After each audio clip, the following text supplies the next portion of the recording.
And we're back to the program once again. It's Gerald coming right back at you here.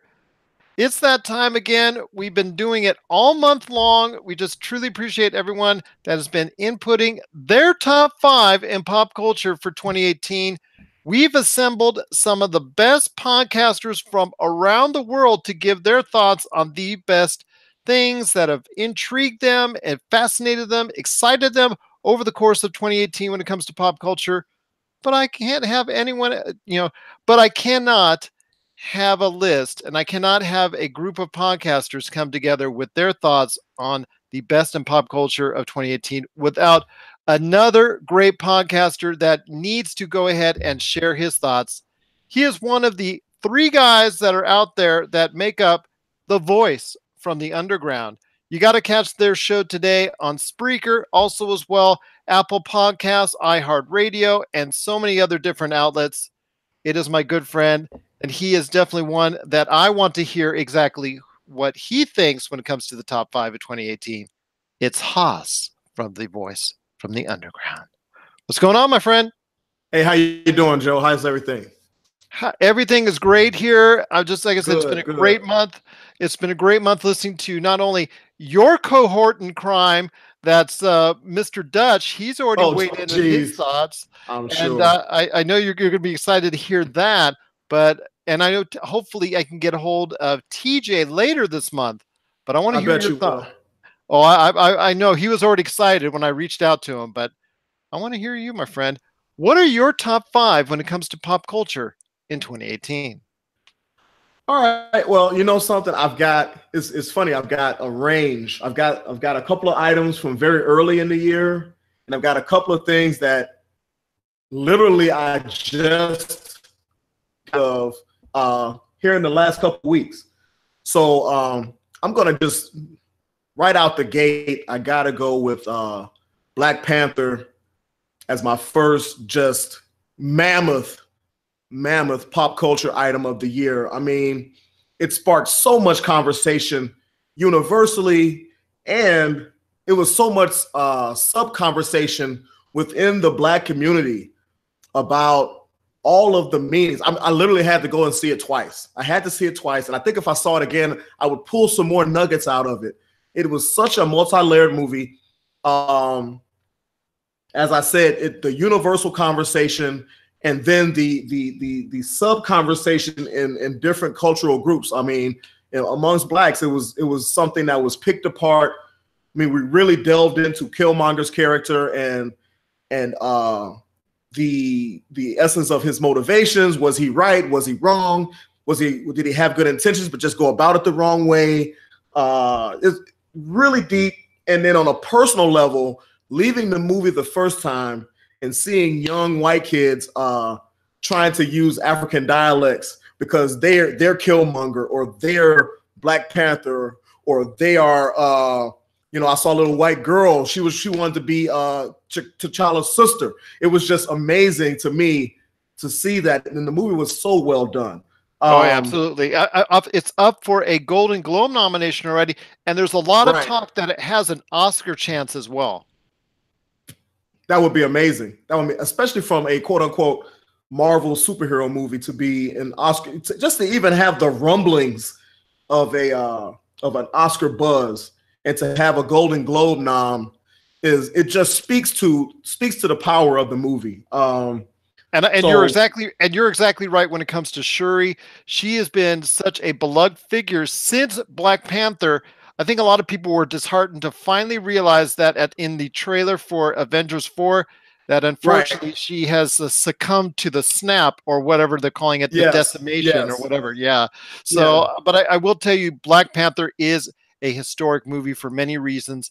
And suffice to say, it is definitely one of the best movies of the year. I think pretty much a lot of people can say that. I think that's an outstanding choice. But I know you got a lot of other picks as well, so I want to hear that. Yes, and you know something, this next one, it leapt onto the. I mean, because we've been talking about coming on for a few days and trying to negotiate or figure out how we're going to schedule it, and literally in the last 3 days, something just blasted onto the scene for me, and I have not been this excited about a musical release in a very, very long time.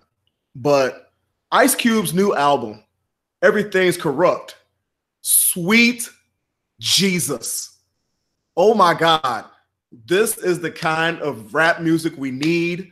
This is the kind of hip hop that's real. A couple of songs just leap out to me as soundtracks to the resistance, so to speak.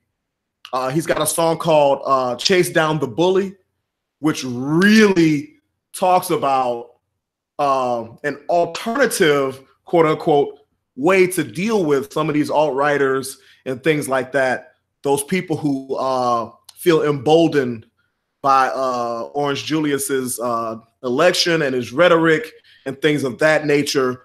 Those people who feel emboldened by that.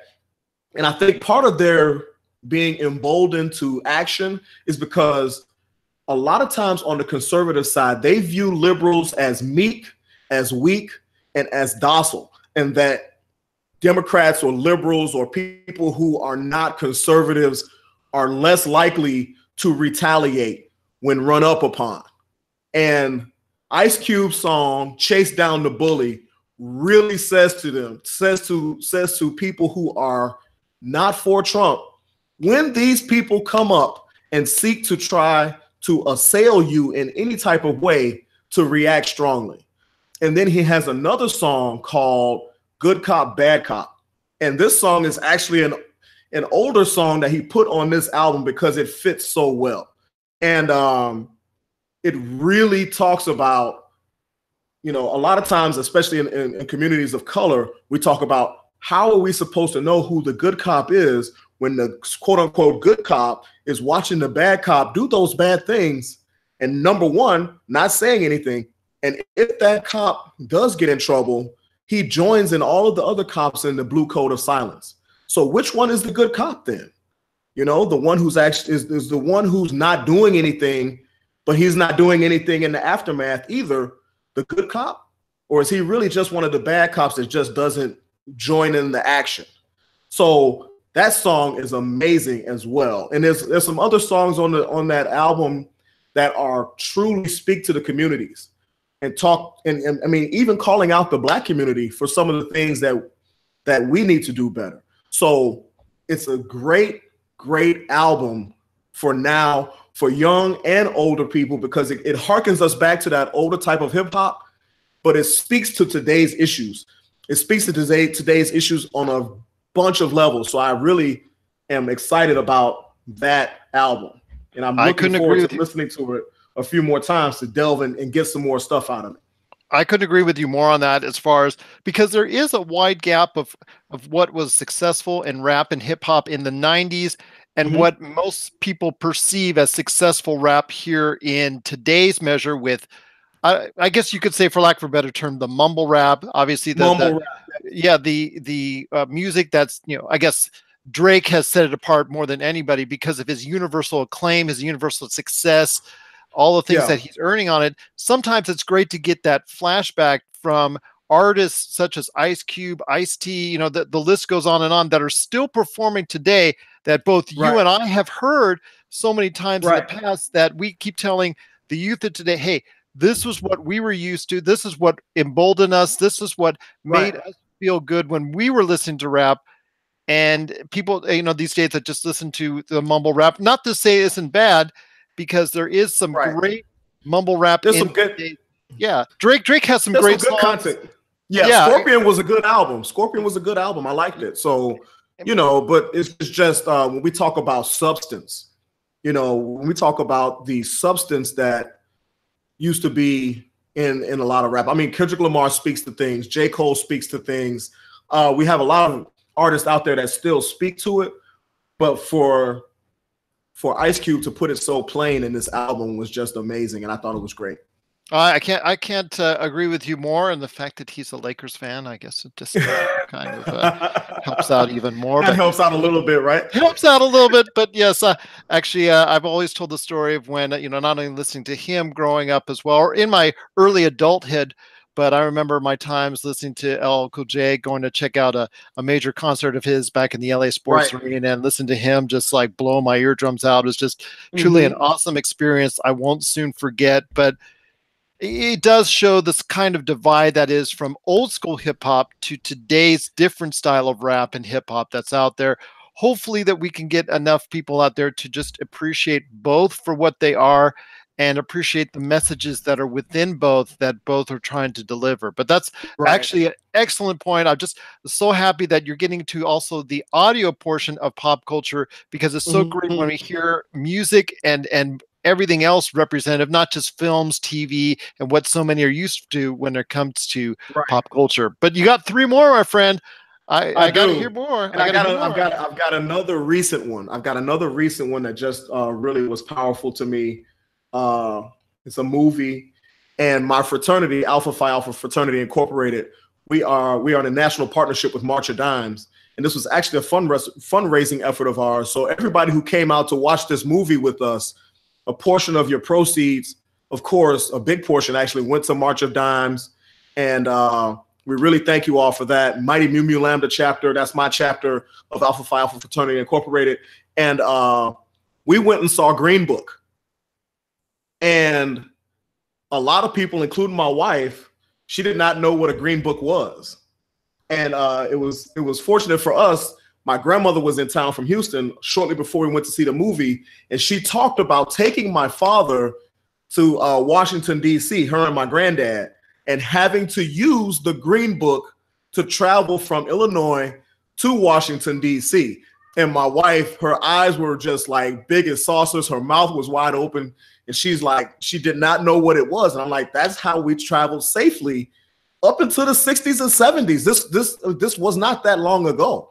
I mean, my grandma and granddad took my father to Washington, D.C. in the 60s.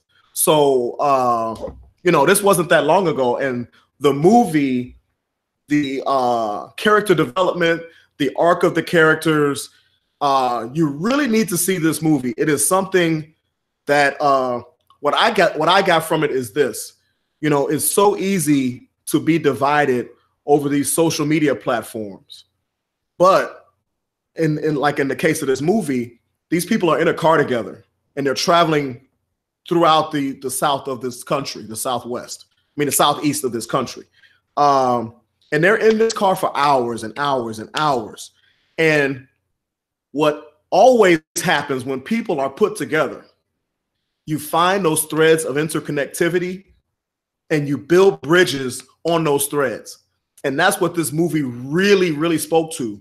There were differences. There was a wide chasm. These people couldn't be more different. And they found the threads because of their being forced together. They found these threads of interconnectivity and these bridges were built. And a person who didn't even want Black people's glasses to be in his sink in the beginning, and a person who thought that this person driving his car for him was just the most uneducated Neanderthal in the world. They became lifelong friends as via the experiences they took through this trip. And I think that this is so great for people to see, because maybe it'll inspire people that are from seemingly disparate backgrounds and areas and things of that nature and political ideologies to actually sit down and try to find those threads of interconnectivity.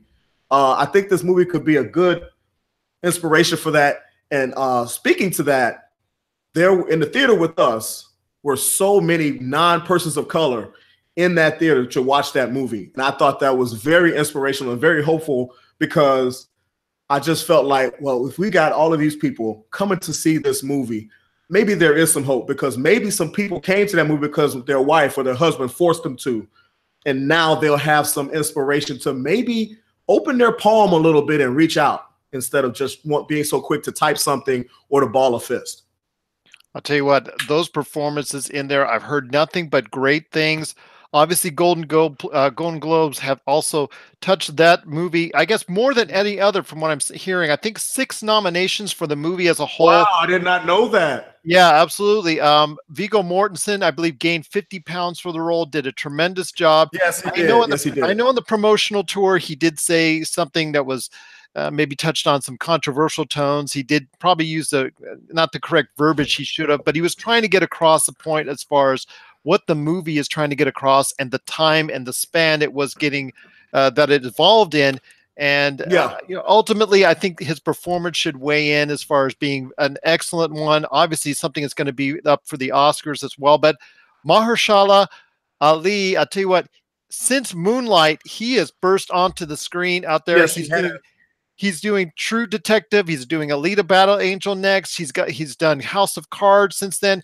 I'll tell you what, his career is skyrocketing, and obviously he's backing up with performance after performance, and his Yes. performance in this one should not be understated in the slightest whatsoever. Right. He's come a long way since Predators.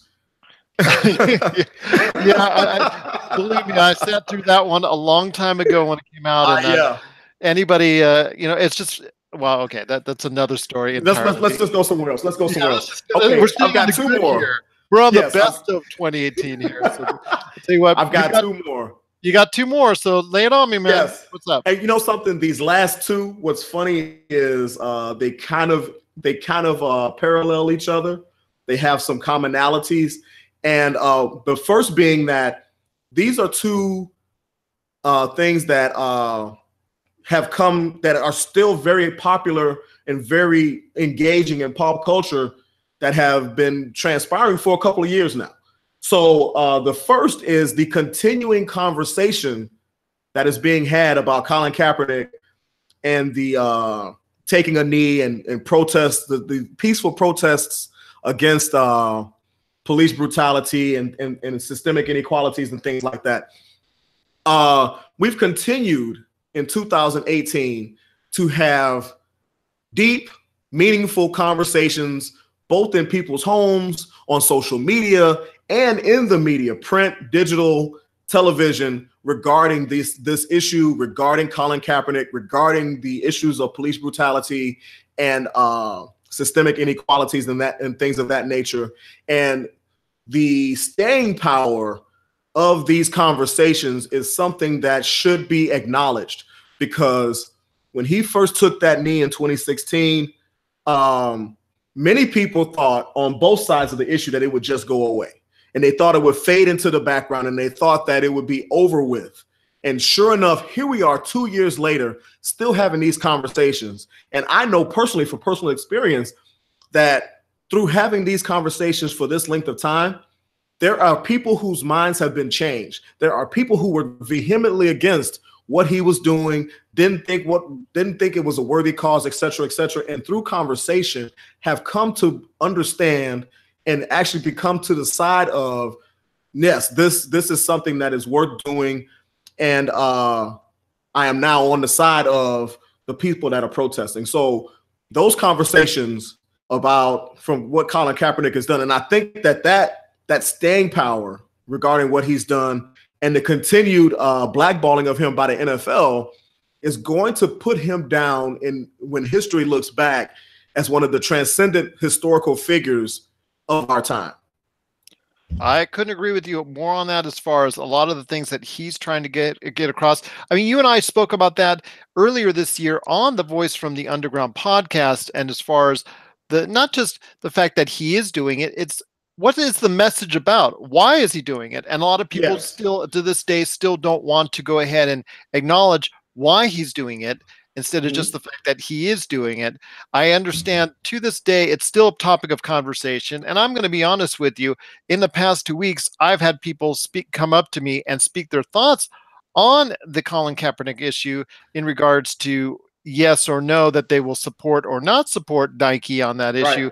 And it's still, to this day, it's still a hot button. And again, I think it all goes back to, before you just say no or yes. And on this show, I don't want to get into much of the political spectrum. I leave that for your show, and I leave that to come onto your show. But Yes.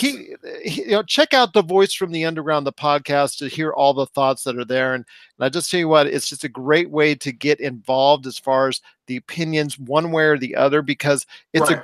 the show is a great forum for that. And I couldn't agree with you more as far as it still being a hot button.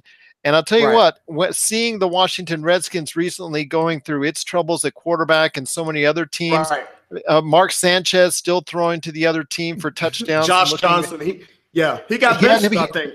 Yeah, he did get benched. Josh Johnson, who hadn't played a game since 2013, is coming out there, and it just makes you shake your head why he doesn't get an opportunity.